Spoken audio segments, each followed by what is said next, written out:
Insecurity is not a simple perception or merely a mental delusion caused by paranoia. Today, Ecuador is witnessing the highest level of violence recorded in its history. The country is located in the northwest corner of South America and shares borders with Colombia to the north and Peru to the east. It has a medley of cultures. Its population, mainly people of Spanish descent and Native Americans, stands at around 14.5 million. Throughout its contemporary history, Ecuador has been ruled by presidents, military leaders, and dictators. The country's constitution states that Ecuador is a sovereign, unitary, democratic, multicultural, multi-ethnic, and secular state under the rule of law.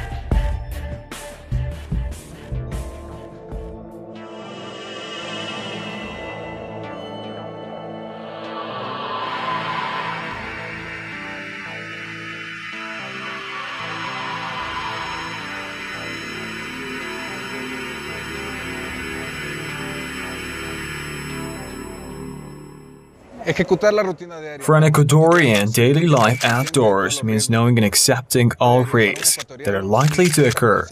The current level of public insecurity, violence and crime is a concern of most of the residents of this country. It is often said that life in undeveloped and developing countries is not the same anymore. Until 10 or 15 years ago, people could freely walk on the streets and visit places they liked, but now it is dangerous, or better to say, full of risks. This is an often heard sentiment in the countries and cities across Asia, Europe and the Americas. It can be said that crime issues stem from how we perceive them. In other words, people do not generally have an accurate understanding of insecurity, violence and crime. Ultimately, these issues leave behind their negative impact. Of course, it seems like saying that people are crazy and talking on the basis of hearsay or are simply daydreaming. There is conclusive evidence for my conviction that crime rate in Ecuador and in Latin America in general has increased over the past decade. In other words, the fear that exists in the public is genuine and can be explained on the basis of available evidence. But well, the question is, why do we think what has happened to others will likely happen to us too? It depends very much on the nature of the crime. In other words, when we think of a crime as a type of score settling, when we are told that person X has to be killed due to a fight among rival gangs engaged in organized crime, we do not feel someone or something is threatening us. I have had nothing to do with what these criminals did. Then what has happened to person X will only happen to him alone and to no one else. However, when I am told about a burglary, then person X can include me as well. And as a result, this phenomenon makes it possible to imagine myself as a potential victim of the crime. Y identificarnos como posibles víctimas, digámoslo así, ¿no? This anxiety is a problem that all of the people in Ecuador are suffering from, and I believe this is in part a feature of modern societies where people live in fear. The huge amount of information that you receive creates a kind of unreasonable anxiety in you. One of the things that causes individuals the most anxiety is the fear of losing control over themselves. This loss of control occurs when you basically dwell on a particular problem too much and for too long. When you, at one point of time, think about all the various problems that might happen, not just the daily problems that occur in your life or the life of your family, but also about what your wife or son might be doing now, about your father, mother, and all sorts of other things.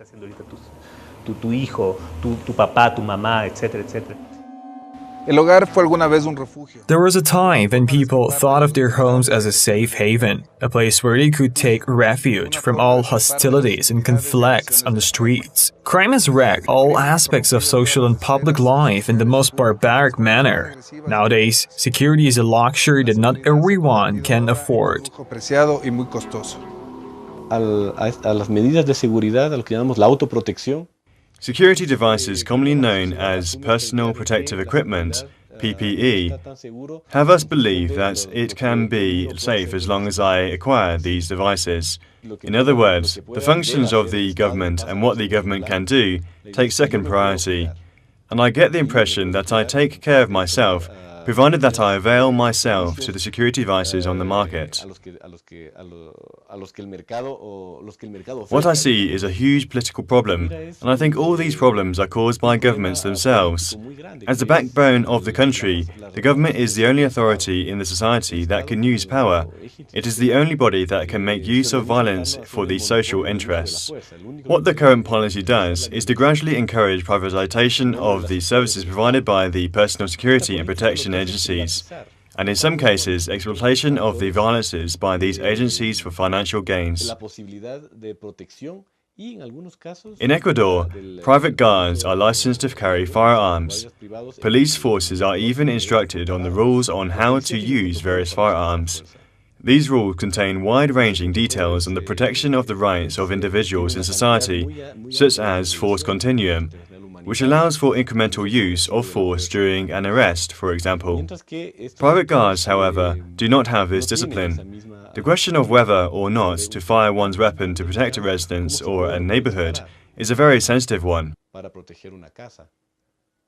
The logic behind having a government is to eliminate exploitation of the violence for personal interests so that the government can contain violence and protect the public's rights and properties, something that it has been tasked to do. New cities have been popped up, which are surrounded by high rises and security walls. This has caused a variety of problems, the most important of which is disunity in the community, public distrust of each other, loss of the sense of citizenship, and public spaces, etc. The problems that these issues have created lie right in the heart of the covert security programs. All these problems are serious and require extensive analysis. On the question of security, people feel secure based on how much they can pay for their security. For this reason, social differences and classes are made on the type and amount of security people can enjoy. People can buy themselves security services, and the extent to which they can utilize these services depends on the purchasing power from the security market. This way, people feel safer. This is a social deviance because security is no longer viewed as a right but a commodity. With security turning into a commodity, everything will depend on market fluctuations, and the resultant effects will lead to the ruin of society. Bastante perverso, digámoslo así.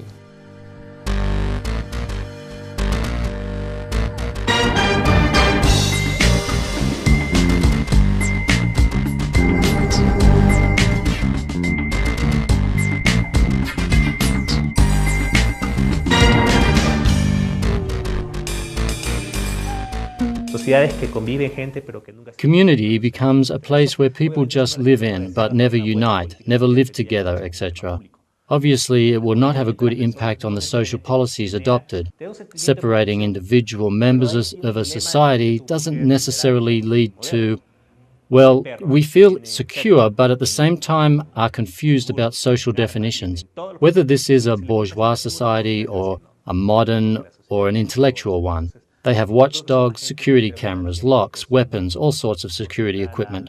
But when asked if they feel secure, the answer is no. No, because the social situation is deteriorating by every passing moment. I think that every day more and more people turn to using these services. All of these security measures cause acute paranoid delusion among people. More and more people carry weapons every day, people who are armed to the teeth. They turn into people who store weapons, people who keep guns in the house. This is all related to the disease of acute paranoid delusion about security concerns. Furthermore, these elements interact with one another and, at the same time, connect with all the phenomena of crime, violence, etc. What this entails is weaker link and less communication with the society around. People grow more distant from each other and confine themselves to their private housing complexes. In fact, it creates a sense of public distrust among people, right? And this sense of distrust creeps into every aspect of their life. Crime prevention comprises strategies and measures that seek to reduce the risk of crimes occurring. And I believe many social factors come into play in this effort. Social policies, educational policies, manufacturing sector policies, etc. Some prevention methods depend on the existing situation. You designate special places, have security cameras installed, all in an attempt to reduce the likelihood of criminal activities occurring, just like a prison. But the police methods of prevention sometimes get more complex, because occasionally I face a fait accompli, a riot or a chaotic situation. Here the reactions to these situations are moral and biological. Police operations such as patrolling are essentially preemptive in nature and concerned with petty offences.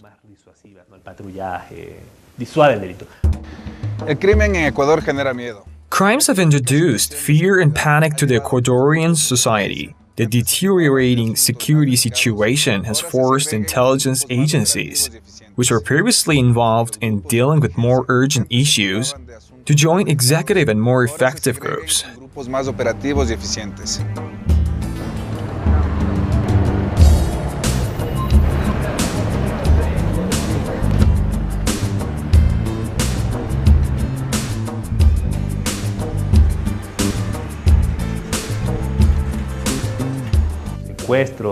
Kidnapping, drug trafficking, these comprise a category of crimes that increases the demand for security services, and the supply of such services is proportionate to the demand for them in the society.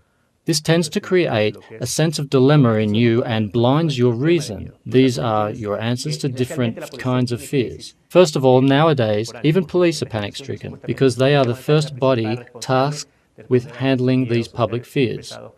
Essentially, we must begin with the issue of criminal offence, especially because this issue by nature causes a social crisis.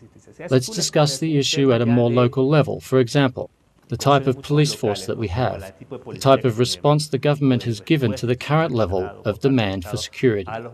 It should be noted that demand for security doesn't translate into security itself. In Ecuador, there are some gang groups that trade in illicit drugs at a small scale and sell mainly on the street corners.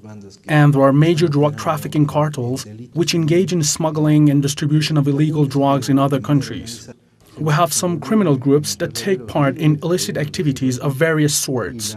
Some of them are involved in typical yet organized criminal activities.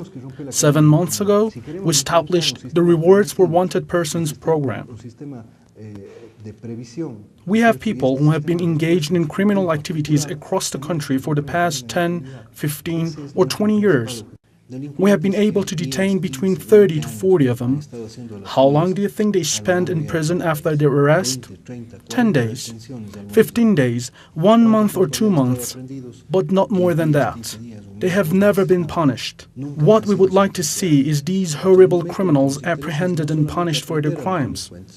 Más peligrosos que tiene el país, sino sobre todo que sean sentenciados.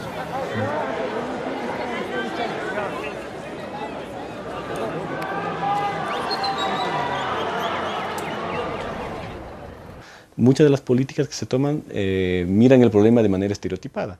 Many politicians look at the issue in a cliché manner, and therefore the responses we get from them are cliché. Responses such as how much police patrol there should be, how much funds should be allocated to buying police forces the weapons they need, how much funds should be allocated to buying police forces the gear and vehicles they need to respond more effectively. But what's the problem now? What happens if one of those criminal groups is back on the streets, fully trained and ready for everyday street fights? Well, that is okay, but it is sure to create work for other departments. In other words, I should be able to prove the crime for which I arrest an individual, whatever that crime might be, and for this I need a crime lab which helps me produce documents that reveal the crime of that individual to the judge. Otherwise, what I have is just a group patrolling the streets and detaining people who will never appear before a judge or be put on trial. Well, que atrapa mucha gente y que nunca va a ser juzgada. Ecuador's prisons do nothing but worsen the situation.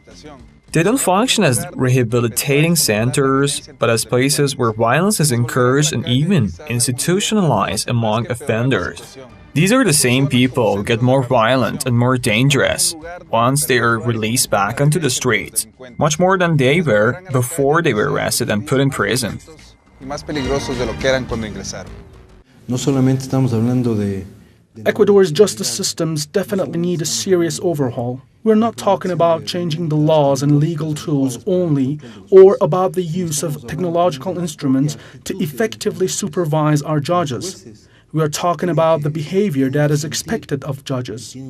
Judges must feel, they ought to know, that it is the people of Ecuador who are the principal reference point for assessing their behavior. This should be the starting point of discussing the new structure of the judicial system. ¿No es cierto? Podemos nosotros comenzar a hablar de una nueva estructura del sistema judicial. La manera en cómo se enfrenta. How do we deal with crime nowadays? Many support the theory of using punitive measures. How should we deal with criminals? Should we punish them? We can offer and imagine no other response than punishment to resolve the problem.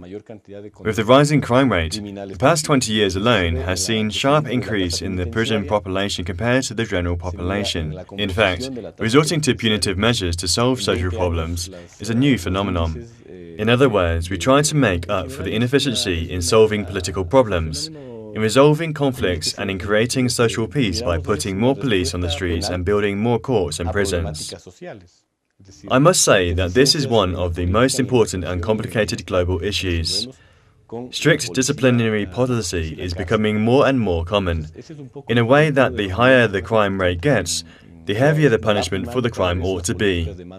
The problem is that more than a decade has passed since we began implementing policies based on penal populism, yet we have not seen a reduction in the crime rate. Políticas de este populismo penal y las tasas no han bajado. Sistema penal también. Penal system has deteriorated over the years to the point of ruin, a system in which judges have turned to businessmen. And it has become absolutely obvious that criminals have turned into real leaders, and they are vivid symbols of insecurity. If we want to establish a system that deters crime, a system that is responsive in itself and to itself, we must break the chain of impunity from punishment. This is the goal we claim to be after. Ese es nuestro principal objetivo al momento.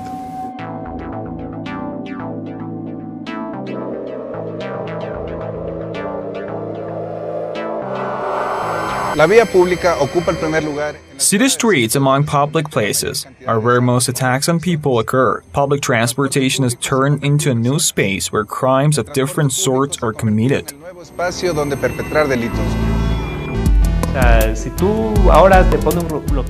In other words, if today they have provided you with the option of blocking someone on your cell phone, tomorrow they will steal your laptop computers or come up with new ways of robbing you. They used to rob people's homes when the occupants were away, but now they enter homes with the occupants in and steal their valuables using threats and torture. So crime is a highly volatile issue, and it is clear that it is on its path towards perfection. This is an issue in which culture and new ways of theft, learned from outside, play a role. Y aprendizajes, obviamente, de técnicas de robo que son aprendidas de afuera, ¿no? What has happened to Ecuador police and judicial system is that they have adapted themselves to international mechanisms and norms of fighting crimes, and instead of addressing social crises, they have engaged themselves with the problem of drugs. That is why very effective police units, consisting of trained and well-funded forces, equipped with the necessary technology, have emerged. In terms of manpower and technology, these units form the rich sections of the police departments. This problem is evident in the judicial system too. The judicial system is also ineffective, but not so much when it comes to fighting drug trafficking. For instance, if someone carrying more than the legal limit of cocaine is apprehended, there is a strong possibility that he or she is tried and handed down a prison sentence. Es muy probable que sea sancionada y juzgada y encarcelada. A crime that has grown widespread among the public, one which you can fight by even rehabilitation and cultural awareness programs, is express kidnapping, a crime which accounts for a large proportion of the violence we are witnessing these days. Everything, everyone, rich and poor, people from the upper to middle to lower social classes of the society, of every color or race, people with any characteristics that you can imagine can fall prey to express kidnapping, and in a number of different ways, while driving or with a telephone call, without you even seeing the predator. For example, you get a call to go to a particular store or even a store, or they keep you in a perpetual state of anxiety. They may give you a phone number and ask you to call that if you want your son back. Then they do a quick inquiry and find out that your son was not kidnapped at all, and that was a simple crank call. In fact, the community we live in it, people of raw character lead such a life. Moreover, many of them confess that it is how they go about living their life. Muchos de ellos le mencionan hasta el trabajo, es una forma. Lo que busca hacer es In express kidnapping, what they do to the victims is to have them so desperate that all they wish for is to have their life spared. The victims are willing to give up everything they own, their belongings, their savings, to rescue themselves because they know they might not see life again. The few hours that the victims are held by their kidnappers can have very bad emotional consequences, and these problems will not go away within a matter of several months. Some people are scared for a very long time. After such an experience, the victim's life will change drastically. He refuses to go out and so on. In other words, the adverse consequences do not disappear that quickly. This kind of crime inflicts serious trauma upon the victims. One of the most commonly used techniques in express kidnapping is the use of ATM machines. Without this kind of service, express kidnapping would have to go back to the traditional way of doing business. Express kidnapping would then be a pretty simple and mundane way of committing crime. So this is an interesting case because the ATMs are tools which serve the consumer's needs. I should note that we have all experienced the need for cash at certain points of time, or at a particular place, and access to the ATMs seem indispensable in those situations. But the same machines are now used for criminal purposes too. A contradiction now arises between civil rights, freedom and economic transactions that are carried out by these machines, and all the risks associated with them. Y los riesgos que se corren a partir de estos dispositivos que facilitan las transacciones económicas, ¿no?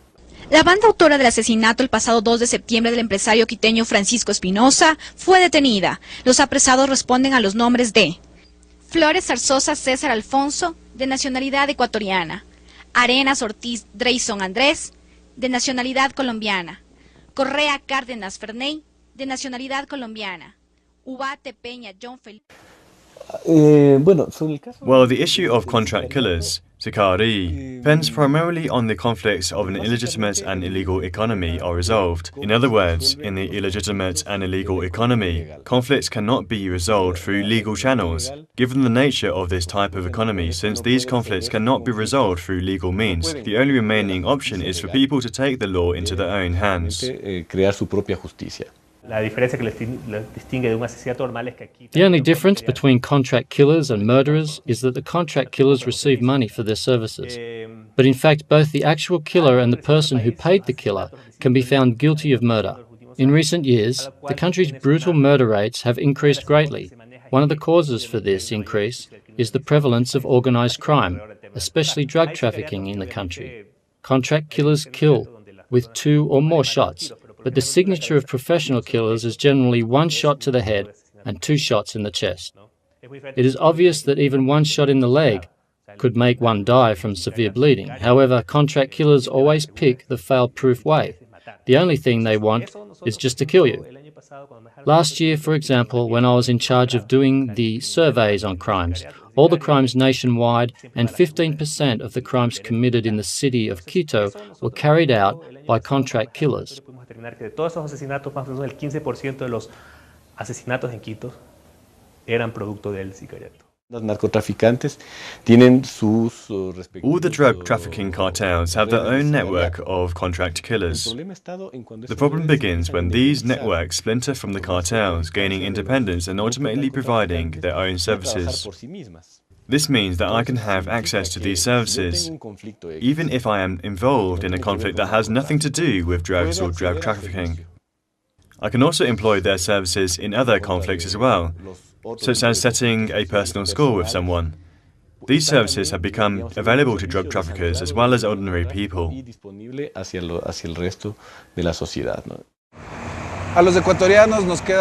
We, the people of Ecuador, must adapt ourselves to this new dynamic wave, a more violent, more dangerous, and more unpredictable city. We hope that the government and judicial officials take control of the situation in the future. Violence is not a problem only on the streets. It's a menace threatening a new person every day. We hope that the Ecuador returns to what it once was, a country full of history, culture, traditions, and decent life.